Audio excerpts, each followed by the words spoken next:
Welcome to இல்லம் தரும் இனிமை ஸ்வீட்னஸ் ஆஃப் ஹோம். இன்றைக்கி ஆயில் ஃப்ரீயான மட்டன் கீமா வீட்லேயே எப்படி செய்கிறதுன்னு பார்க்கலாம். அதுவும் நம்ம ப்ரெஷர் குக்கரில் குயிக்காக செஞ்சு முடிச்சிடலாம். மட்டன் கீமாவை உப்பு மஞ்சள் போட்டு நல்லா அலசி எடுத்து வச்சிடுங்க. இப்போ 1 டேபிள் ஸ்பூன் ஆயில் ஊற்றி சின்ன வெங்காயத்தை நல்லா ஒரு பவுல் ஃபுல்லாக வர அளவுக்கு நல்லா வதக்கி எடுத்து வச்சுக்கலாம். சின்ன வெங்காயத்தை நல்லா தோல் எடுத்துகிட்டு மண் இல்லாமல் அலசிட்டு நல்லா வெட்டி நம்ம இதை வதக்குறோம்.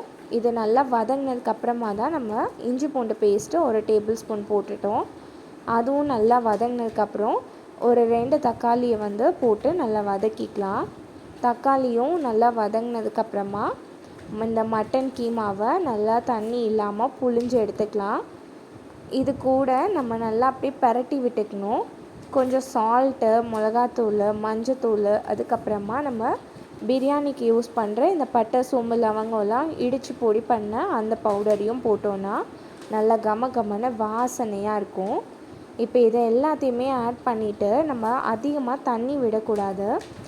நம்ம இந்த மட்டன் கீமா கொஞ்சம் வேக ஆரம்பிக்கும் போதே தண்ணி ரிலீஸ் பண்ணது பார்த்திங்களா? தண்ணி ரிலீஸ் பண்ணதுக்கப்புறமா தேங்காயும் சோம்பையும் நல்லா பேஸ்ட் மாதிரி அரைச்சி அதையும் இது கூட ஆட் பண்ணிக்கலாம். பாருங்கள் எவ்வளோ தண்ணி இறங்கியிருக்கு இதுலேயே தான் நம்ம வேக விட போகிறோம். அப்போ தான் மட்டன் கீமா ரொம்ப தண்ணியாக இல்லாமல் கரெக்டான கிரேவி கன்சிஸ்டன்சிக்கு வரும்.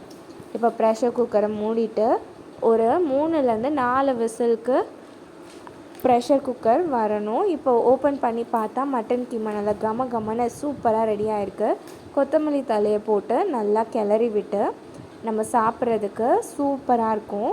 இதில் அதிகமான கொழுப்பெல்லாம் வெட்டி போட்டிருப்பாங்க. ஸோ நம்ம ரொம்ப ஆயில் ஊற்றாமல் செஞ்சோன்னா நல்லாயிருக்கும். இதை ஒயிட் ரைஸோடு வச்சு சாப்பிடுங்க. சப்ஸ்கிரைப் பண்ண மறந்துடாதீங்க. தேங்க்யூ ஃபார் வாட்சிங்.